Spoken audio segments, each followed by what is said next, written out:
Guys, pada kesempatan kali ini kita akan mereaction sebuah isu yang sedang menarik perhatian banyak pihak, iaitu keputusan Uni Eropah mengenai perdagangan sawit di Indonesia yang telah menjadi sorotan kerana dampaknya yang besar bagi negara Indonesia, guys. Kerana sebagai produsen minyak kelapa sawit terbesar di dunia, meskipun pemerintah Indonesia telah mengambil langkah-langkah strategis untuk mengatasi implikasi dari aturan tersebut, tantangan-tantangan masih harus dihadapi, termasuk ancaman ekspor minyak sawit dari Eropah ke Afrika. So guys, bagaimana ceritanya? Tapi sebelum itu saya mohon kepada teman-teman jangan lupa klik butang subscribe untuk Info Awi Bisana dan klik tombol loncengnya sekali, tanda dukungan teman-teman juga kepada channel Info Awi Bisana. Dan di hujung videonya guys, saya akan memberi sedikit komentar. Tanpa basa-basi, ayo kita sama-sama simak video ini. Mari. Brozul Channel. Hai bro semuanya, gimana Hai, kabarnya, bro. baik kan? Seperti kabar baik yang akan saya Alhamdulillah. bawakan kali ini nih. Tanpa banyak bacor, yuk kita langsung gas bareng-bareng. Gas bareng-bareng. Mari Sebagaimana kita lihat. ketahui bro, yang disetujui pada 16 Desember 2022 yang lalu akan menjadi game changer bagi perdagangan sawit di benua biru. Indonesia diproyeksikan akan merugi triliunan rupiah jika aturan tersebut sudah ditegakkan. Undang-undang ini dikaitkan erat dengan sawit dan produksi sawit di Indonesia, karena Indonesia masih merupakan produsen minyak kelapa sawit terbesar di dunia. Departemen di Pertanian dunia, guys, Amerika ya. Serikat Wow. atau USDA yang mencatat Indonesia menempati urutan pertama dengan jumlah produksi minyak sawit terbesar yang mencapai 45,5 di dunia. juta metrik ton pada tahun 2022. Masya Allah. Tercatat saat ini CPO sebagai minyak nabati yang paling banyak diproduksi di dunia. Pertumbuhan minyak sawit juga dituding merupakan hasil dari deforestasi. Eropa bikin ulah terus nih. Ya, Eropah terus bikin Tanya itu ulah bro, ya guys. Indonesia dan negara-negara produsen minyak sawit lainnya juga dituntut untuk bertanggung jawab atas deforestasi yang terjadi di dunia akibat pengembangan perkebunan kelapa sawit. Tudingan itu digunakan oleh negara-negara barat sebagai senjata dalam Black Campaign yang menyudutkan bahkan menyerang minyak sawit Indonesia. begitu Maka ya? dari itu bro, kita semua dapat menyimpulkan dengan mudah aturan yang dikeluarkan oleh Uni Eropa jelas. Dengan mempromosikan konsumsi produk bebas deforestasi dan mengurangi dampak ke Uni Eropa terhadap deforestasi ini dan degradasi hutan global di mana Indonesia yang menjadi dalangnya di sana. Ya. Hal ini pun mendapat tanggapan dari Menteri Koordinator Bidang Perekonomian Erlangga Hartanto yang menyatakan implementasi Undang-Undang Deforestasi atau Deforestation Regulation atau EUDR itu berpotensi memicu kerugian sebesar 7 miliar US dollar bagi Indonesia. Banyak. Dan ini sangat mengganggu Banyak, pada guys. smallholder. 15 sampai 17 juta Ya. pekebun kita akan terdampak dengan ini. Dan juga masalah geolocation yang kita berkeberatan. Terdampak ya Karena guys. tidak perlu geolocation untuk setiap produk itu dicek karena kita punya berbasis standar Benar. RSPO ataupun SPLK. Nah, kemudian regulasi ini akan ada implementing regulation yang akan berlaku sejak nanti diundangkan 18 bulan, yaitu di bulan Mei Juni 2025. Nah, produk Indonesia yang terdampak itu nilainya senilai 7 billion US dollar. Loh bang, ini kan kabar buruk, bukan kabar baik. Baiknya di mana? Tenang sob, gue jelasin di awal biar kalian paham alurnya bro. Maka dari itu slow-slow aja men, tenang saja. Tujuan Eropa yang sebelumnya melemahkan produk sawit kita ternyata menjadi senjata makan tuan bro. Sebenarnya gerak-gerik Eropa ini sudah terbaca oleh pemerintah Indonesia sudah sejak lama bro. Maka dari itu Indonesia berupaya setidaknya nih mengurangi ekspor minyak sawit ke Eropa dan dialihkan ke pasar dalam negeri dengan cara menciptakan program B30 sejak tahun 2020 yang lalu dan menjadi B35 pada 1 Februari 2023 yang mencampurkan minyak nabati ke dalam bahan bakar solar. Dengan program hilirisasi kelapa sawit, ini tujuan awalnya pure hanya untuk kebutuhan dalam negeri bro. Atau lebih tepatnya nih untuk menghemat devisa saja. Kita kan masih impor nih solar. Namun malah di luar ekspektasi bro. Bahan bakar minyak BBM nabati dari minyak sawit asal Indonesia laku keras. Bukan hanya di dalam negeri, tapi juga di luar negeri bro. Direktur Utama PT Kilang Minyak Pertamina Internasional atau KPI, Bapak Taufik, menyatakan setidaknya Pertamina telah mengekspor 15.000 metrik ton biodiesel dari minyak kelapa sawit ke Eropa di tahun 2022 yang lalu. Sekali lagi bro, ini membuktikan bahwa upaya pemerintah dalam mendorong energi baru terbarukan sudah di jalur yang tepat. Benar. Kemudian juga sebagian kita ekspor ke Jam yang tepat, Eropa pada saat itu 15.000 metrik ton. Meski angka ekspor itu terbilang kecil bro, namun ini merupakan langkah awal yang sangat baik, di mana nantinya biosolar juga akan mengangkat harga CPO, dan ditambah lagi nih, Indonesia satu-satunya negara di dunia yang memproduksi minyak kelapa sawit menjadi bahan bakar. Dan alasan lain, Satu-satunya di dunia, ekspor ya? minyak BBM kelapa sawit ini masih kecil bro, karena Indonesia hanya memproduksi biosolar jenis B35 ini hanya di kilang minyak Cilacap yang bisa memproduksi 3.000 barel per hari. 3.000 Maka barel dari itu, per hari, saat ini ya? pemerintah melakukan refinery atau mengupgrade kilang minyak tersebut untuk meningkatkan produksi biodiesel plant di Cilacap mencapai 6.000 barel per hari atau naik 2 kali lipat dari produksi saat ini. Kilang minyak lainnya juga 2 dapat kali memproduksi lipat, B35, yaitu kilang minyak yang berada di Balikpapan, Kalimantan Timur.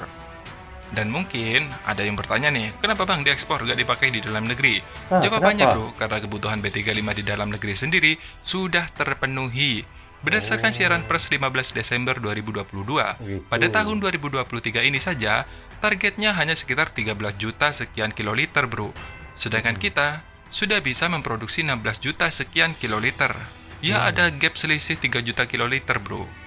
Dan satu lagi bro, mungkin ini akan menyenggol Malaysia, Singapura, dan juga Belanda. Indonesia begitu ya? akan meluncurkan bursa sawit pada akhir Juli ini. Artinya, Indonesia sudah tidak mengikuti harga sawit Malaysia, Singapura, sudah tidak bahkan ikut, ya? Belanda.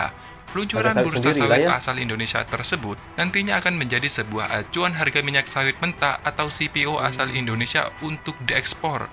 Menteri Perdagangan Zulkifli Hasan mengungkapkan bursa komoditas sawit adalah keinginan dari Presiden Joko Widodo. Pak Menko, Pak Presiden mengatakan kita sawit terbesar, tapi kok mengacu ke Malaysia Ah, harganya, mengikut Malaysia punya harga ya? mengacu ke Belanda. Loh, kita kok nggak ada.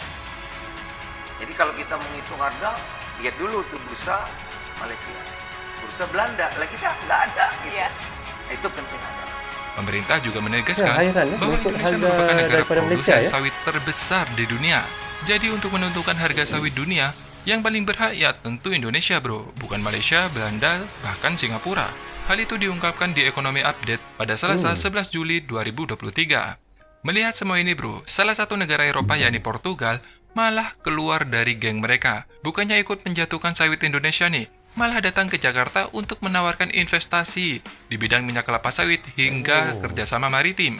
Bahkan, bukan hanya itu bro, Menteri Koordinator Bidang Kemaritiman atau Bapak Luhut Binsar Panjaitan Bapak juga Luhut. sudah berani nih main ancam segala yang akan mengalihkan ekspor minyak sawit dari Eropa ke Afrika jika Uni Eropa masih menghambat perkembangan ekspor minyak sawit dari Indonesia. Saya udah bilang kepada Parlemen European Union 3 hari yang lalu, kita juga lagi mikir-mikir kok, kalau ekspor kita ke kalian 3,3 juta, mungkin kita mau divert secara bertahap ke Afrika. Kenapa nih? Yang sebelumnya ngotot jual minyak sawit ke Eropa malah sekarang jual mahal? Ya karena kita sudah sadar bro, semua elemen monopoli produk kelapa sawit sudah kita miliki. Selain kita produsen terbesar minyak kelapa sawit, kita juga bisa mengolah minyak kelapa sawit menjadi bahan bakar. Dan cuma Wah, kita loh luar yang biasa, bisa kan? mengolahnya. Meski negara tetangga kita Malaysia juga salah satu produsen kelapa sawit, tetapi mereka masih belum mampu mengolah CPO menjadi bahan bakar bro. Dan yang paling penting, kita sudah bisa menentukan harga sendiri dengan bursa sawit yang kita akan miliki pada akhir Hebat Juli ya, ini. guys, ya. Apalagi target di 2045, B35 menjadi B100 yang artinya B100. ada 2 sektor EBT yang kita kuasai. Selain nikel yang menjadi energi penggerak kendaraan listrik, juga ada alternatif lain yaitu minyak kelapa sawit untuk bahan bakar kendaraan. Jika mobil kecil seperti mobil pribadi kan masih bisa bro pakai baterai. Ya, ya. Namun, bagaimana dengan kendaraan besar seperti truk engkel, fuso, trintin, benar juga. trinton, trailer, bahkan alat berat seperti ekskavator, loader, grader, dan lain-lain? Itu kan nggak mungkin bro, karena membutuhkan daya yang sangat besar. Ya, Bayangkan tuh, biodiesel truk lah ya. fuso saja itu sekitar 457 HP atau horsepower. Bisa bayangkan jika pakai tenaga listrik. Tesla Model S saja membutuhkan 100 kWh. Berat baterainya sudah 1200 lbs atau 544 kg. Kalau ditaruh di truk fuso, apa nggak 4 kali lipat tuh? Gak efisien lah. Masa belum apa-apa sudah menggendong baterai beratnya 2 ton lebih? Gimana sih? Maka dari itu, minyak sawit jawabannya. Semoga informasi Ya, ini menjadi bermanfaat bro biodiesel, dan ya. menambah wawasan untuk teman-teman semua. Terima Hebat kasih sudah menonton Indonesia. dan sampai jumpa di video selanjutnya. Dadah! Okey guys, seperti yang kita semua sudah tahu dan apa yang sudah kita reactionkan tadi, iaitu sebuah isu yang sedang menarik perhatian banyak pihak, di mana kita lihat keputusan Uni Eropah ini menjadi sorotan kerana berdampak besar bagi perdagangan sawit di Indonesia guys. Sedangkan kita tahu Indonesia adalah negara produsen minyak kelapa sawit terbesar di dunia. Meskipun pemerintah Indonesia telah mengambil langkah-langkah strategis untuk mengatasi implikasi dari aturan tersebut. Namun guys, kita lihat tetap ada isu-isu yang perlu dihadapi oleh Indonesia. Termasuklah kita lihat ancaman ekspor minyak sawit dari Eropah ke Afrika. Dengan peluncuran bursa sawit pada akhir Juli 2023, Indonesia berharap dapat menentukan harga sawit dunia sebagai negara produsen terbesar. Dan selain itu juga guys, rencana untuk meningkatkan iaitu produksi biodiesel, kita lihat iaitu B35 menjadi B100 pada tahun 2045, menunjukkan komitmen Indonesia dalam memanfaatkan potensi energi terbarukan. Dan apa yang kita lihat juga guys, seperti minyak kelapa sawit untuk sektor transportasi. Pemerintah Indonesia tetap berupaya menjaga ketahanan dan keunggulan produk kelapa sawit sebagai aset strategi bagi bangsa sehingga dapat menghadapi tantangan dan peluang yang ada. Itulah Indonesia guys. Kita lihat pemerintahnya bekerja keras untuk kemajuan Indonesia dan untuk kebutuhan rakyat Indonesia sendiri. Memang luar biasa Indonesia. So guys, bagaimana pandangan kalian? Jika ada mahu yang ditambah, teman-teman bisa komen di bawah komentar ini. Jadi rasanya sampai di sini saja untuk reaction kita kali ini. Apapun saya ucapkan terima kasih kepada anda yang sentiasa mendukung Brozo Channel daripada dulu sehingga sekarang. Dan bagi anda yang baru saja menjumpai Brozo Channel, jangan lupa klik butang subscribe dan klik tombol loceng, tanda dukungan teman-teman juga kepada Brozo Channel. Guys, yang baik semuanya datang daripada Allah SWT, yang salah dan silap semuanya datang daripada saya sendiri. Assalamualaikum, goodbye, bye-bye.